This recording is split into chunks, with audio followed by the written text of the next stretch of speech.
Welcome to Around the ECHL with the voice of the Toledo Walleye, Matt Melzak, who is a tired young man after a long bus ride back from Tulsa to Toledo, Ohio. Hey, how many hours is that, Matt? And I guess if you weren't stopping or going straight through, but with the stops and the gassing up and everything, how many hours were you guys on the bus? I think we were on the bus somewhere around 14 hours, so it was a pretty long haul, so to speak, and especially having a night game the night before, it certainly made for a bit of a longer trip. I mean, if there was ever a time where we were hoping for a morning game, it was that Monday in Tulsa, and it just didn't happen. So Yeah. we went with it, and we got back yesterday afternoon and getting ready to go for this weekend where we take on your Allen Americans. Yeah, I watched one of those games. I was watching college basketball, but I had the video on the laptop watching you guys the other night. It was a Saturday night game, and I was shocked because I was like, wow, if do we ever need Toledo to help us out this weekend? And that was the only game you guys lost in the series. It's weird because it reminded me of Allen playing Tulsa this year. We have not had much success against them at all. As a matter of fact, we had 4 games last week, 3 against Wichita. We won those 3 games and played well. The game against Tulsa, not so much. I want to hear your perspective on the Tulsa Oilers and why they cause teams so much havoc. I think there's a twofold reason to that. A, they work very hard all game long. They don't take anything off. And 2, they're very sound in what they do. And obviously I think that comes from their coaching. I think they're just sound and solid. And solid teams can always trip you up when they get going, because of the fact that they don't do a ton wrong. And then, and hockey, the game has become, as you know, Tommy, it's become a very heavy turnover game.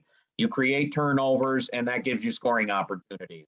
And if you're not creating those, if a team plays very solid in front of you, you're not going to create a ton of turnovers. Then all of a sudden, hence, you're not able to create a lot of scoring chances.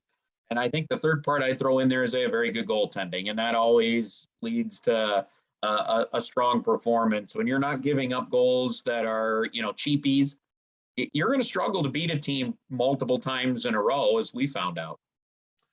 This is the voice of the Toledo Walleye, Matt Melzak, joining us here on the Around the ECHL segment, brought to you by TRU by Hilton. Well, Matt, as we take a look at the standings, you guys are on top of the board there over Fort Wayne. 83 points we know goes by winning percentage this year. But talk about your successful season. We know about TJ Hensek. He's had a great year. He's been up there with Costello and a few other names, for the scoring lead in the ECHL. And I love it, the fact it's the veteran guys that are up there leading the pack.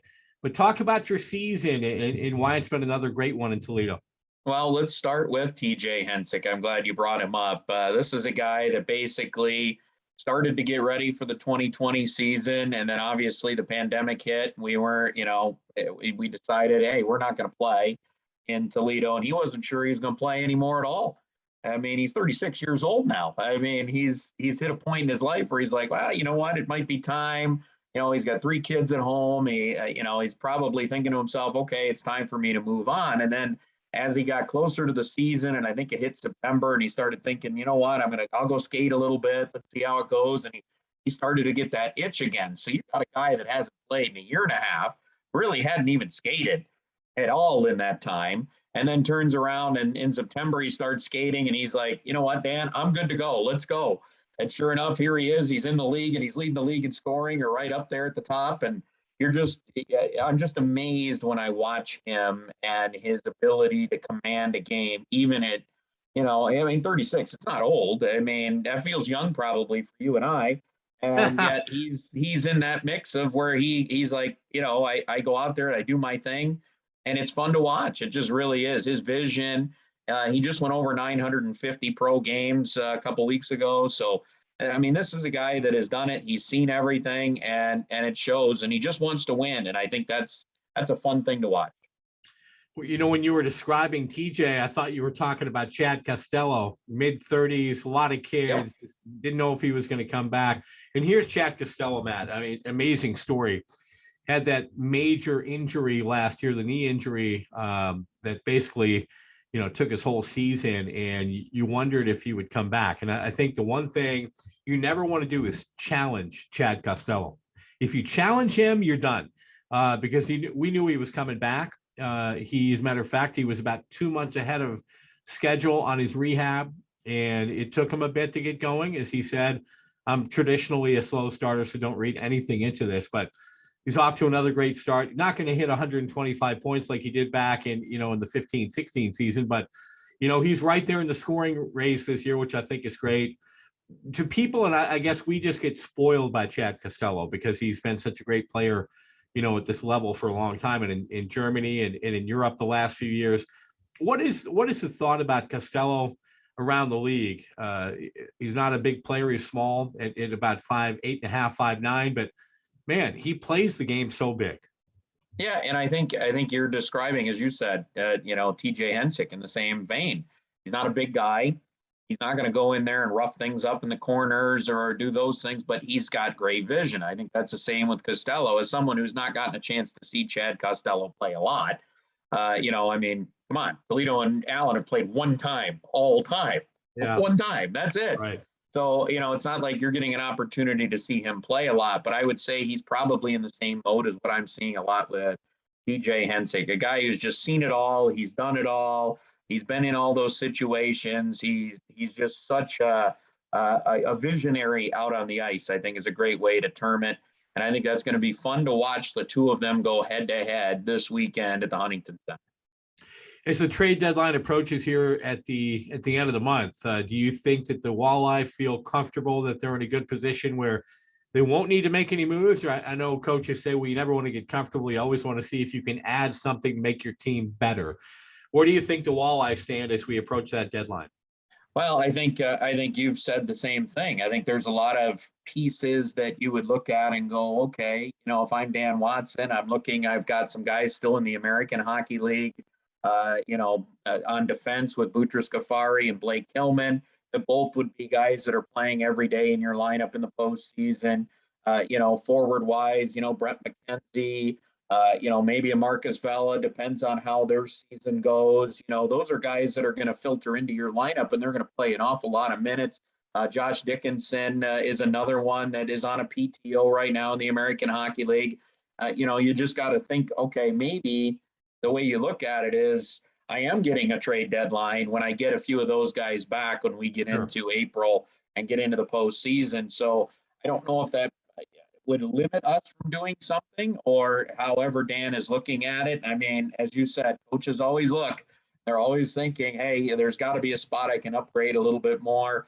I think both of our teams will probably be in that vein. And when they get there, maybe we might see a deal or two. Well, you talked about only seeing each other one time in the American short run, and I guess it's not short anymore. It seems like we just joined the ECHL, but it's been a few years now, going back to the 14-15 season. But for our fans that are watching this podcast right now, I'm excited about a series against Toledo, matching up against one of the top teams, if not the best team in the ECHL. What can our fans expect to see this weekend when Allen lines up against Toledo? I think they're going to see a team that is very sound and a team that can really be deadly in stretches. And what I mean by that is, this is a team that Tulsa did a nice job limiting us from those explosion runs. This team's very good at they score a goal, and there's another one a minute or two later, and a third one after that, and all of a sudden the game has completely changed. And I think that's what, Allen's going to see is a team that's very deep. All three lines can produce, give you offense at all times. I mean, you look at our game on Sunday against Tulsa, it was, Brandon Schultz gets a goal, Brett Bowen gets a goal. These guys are on your kind of quote unquote third line, and they're coming through with offense for you. It's a team that has offense from the D side. Randy Gazzola is one of the top point producing defensemen in the ECHL. So, they'll move pucks quick. They'll get after it. And obviously the goaltending is there with Billy Christopoulos and Caden Fulcher when he's back off of his suspension. Yeah, and that's who I was going to ask you about next. I mean, his numbers are amazing, especially if you look at Tulsa this weekend. My goodness. He's just one of those guys. It's phenomenal. A 974 in one game and a 975 in the next. So obviously we know the name, haven't seen him a bunch, much like I'm sure you haven't seen, a Parasini much, even though he was in Worcester for a very, very short time. What, if you were assessing this series and you were going to describe this series to your fans, how would you describe Allen against Toledo? Where is this matchup ranked for you? I think this is going to be a really good one. I think it's the end of our run against the Mountain Division. We're inside of 10 straight games against the Mountain Division, and Wow. we played Idaho 3 straight at home. Then we went to the 4 games there on the road, 1 in Wichita, then 3 in a row against Tulsa, now 3 in a row against Allen. And I found it very interesting because we don't do this a lot in the Central Division. In the Central Division, our next weekend after Allen leaves is Fort Wayne at home Friday, Indy at home Saturday. On Sunday, we get Kalamazoo. So we don't play a lot of 3-3s. We don't play a lot of 3 games in a row against the same team in the Central Division because we're all so close. We see a lot of that splitting up, home at homes that maybe you might see once in a while. But for the most part, we're going to, get to that point where you have to play the same team multiple times in a row in the playoffs. But we don't do that a lot in the Central. So this is kind of neat to see. I think this is going to be a very interesting matchup. You guys look a little bit more on the penalty side, a little tougher maybe in that regard, although we have some guys with Cole Frazier you're familiar with that can certainly get involved in that game as well. So I think it's going to be, our speed game, that physical game that Steve Martinson always is known for with his teams, and especially as a former Toledo goal digger. Let's fire that in there as well for Steve Martinson. He's going to have some fans this weekend. I guarantee you in Toledo it's going to be fun, but certainly looking forward to it. I think it's a fun matchup, just like it was with Tulsa. I remember the last time we were there, maybe it was 15, 16 or whatever, 16, 17, whenever we were there.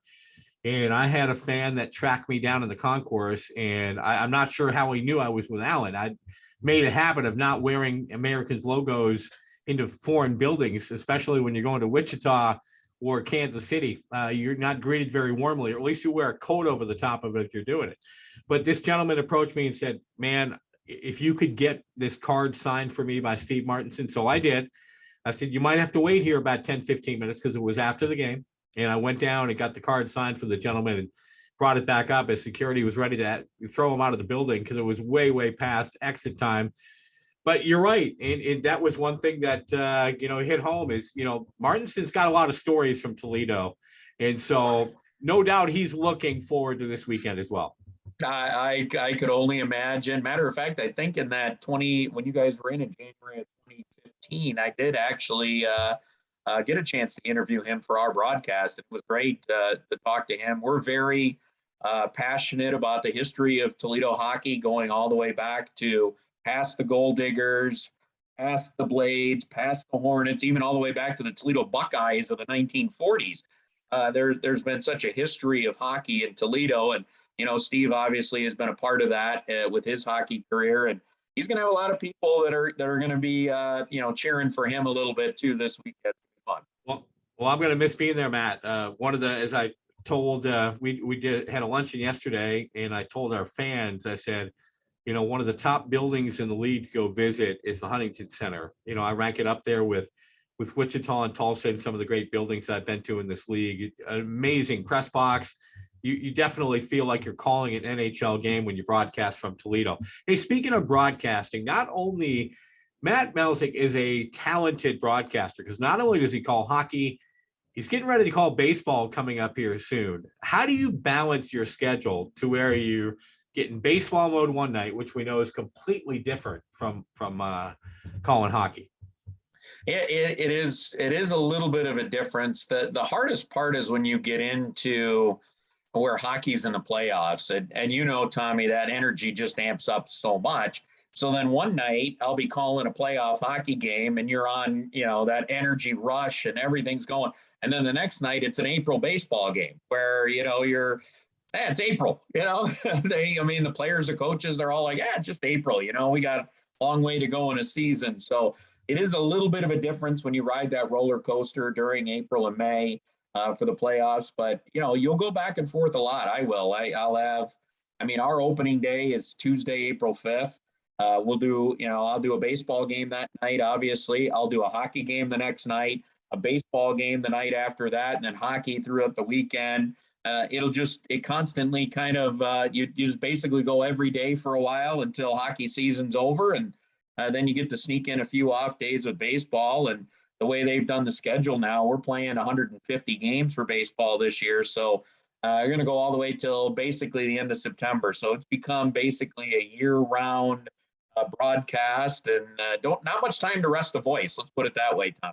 Well, you know what? I'm going to keep an eye on that schedule, especially when you go to Rochester in September. And if you're on that trip, I will make that drive from Buffalo to the quick 45-minute drive from Buffalo to Rochester and come see you and watch the Mudhens for the first time ever. I've never seen them play in person. I got some great photos from the old hotel. It just so happened my room was overlooking the field there, and just looks like a great facility. Awesome town. It's kind of reminds me of Buffalo a little bit, a little small hockey town, and Buffalo's that same way. Not a big town, but they have big time sports, and Toledo does as well.